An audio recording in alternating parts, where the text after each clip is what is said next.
Première principale, Monsieur le député de Drummond. Monsieur le Président, la langue française recule à Montréal. Mais fait nouveau, depuis quelques années, on ignore maintenant la loi 101 en matière d'affichage autour de la métropole. Dans le comté même de la ministre responsable de l'application de la Charte de la langue française, un citoyen a dénombré pas moins de 76 infractions à la loi 101. La ministre n'en avait pas conscience.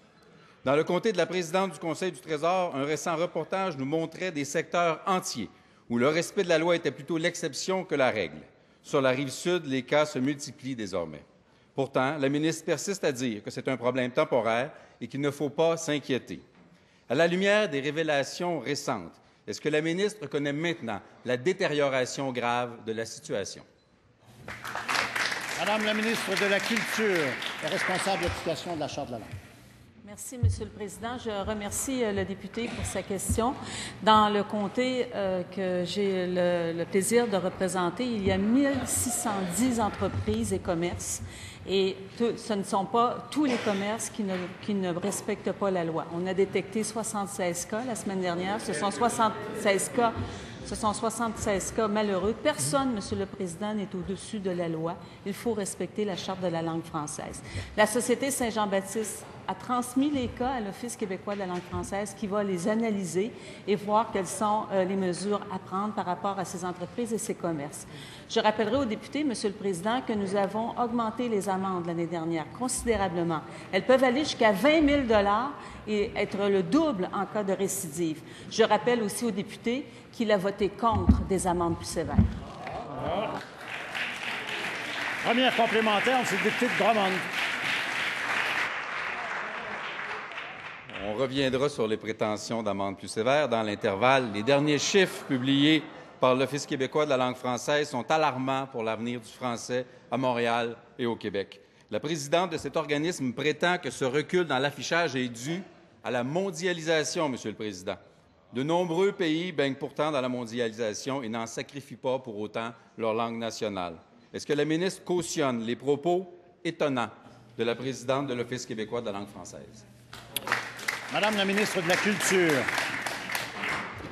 Monsieur le Président, je salue le travail de l'Office québécois de la langue française qui fait un travail remarquable. Nous avons augmenté les moyens, les budgets de l'Office québécois de la langue française. Nous avons obtenu l'autorisation du Conseil du Trésor récemment pour combler 26 postes à l'Office québécois de la langue française. Nous avons donc augmenté les ressources, augmenté également les budgets et contrairement à ce qu'ils ont fait, eux, Monsieur le Président, dans les années 90, où ils ont diminué les budgets de l'Office de 10 millions $. Bravo. Deuxième complémentaire, Monsieur le député de Drummond.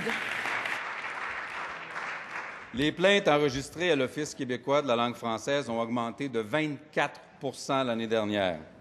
Montréal est devenue une ville bilingue. La ministre dit avoir ajouté des ressources. J'ai l'impression que ce n'est pas tellement une question de ressources qu'une question de volonté politique. Je demande à la ministre de mettre un terme à sa politique de laisser-faire linguistique. Je demande à la ministre d'agir. Madame la ministre de la Culture.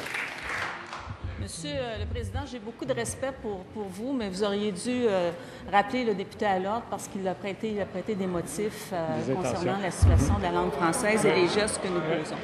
Nous posons des gestes importants, Monsieur le Président. L'Office québécois de la langue française a toutes les ressources nécessaires et les budgets pour faire son travail et l'Office doit faire son travail. Toutes les plaintes, Monsieur le Président, sont analysées à l'Office et toutes les mesures de correction qui doivent être prises sont prises. Lorsqu'il y a des plaintes qui sont déposées, l'Office les analyse et lorsque l'Office aussi constate que la loi n'est pas respectée, l'Office intervient. Et je rappelle, Monsieur le Président, que nous avons posé des gestes, nous avons augmenté les amendes, nous avons augmenté également les budgets. Bravo.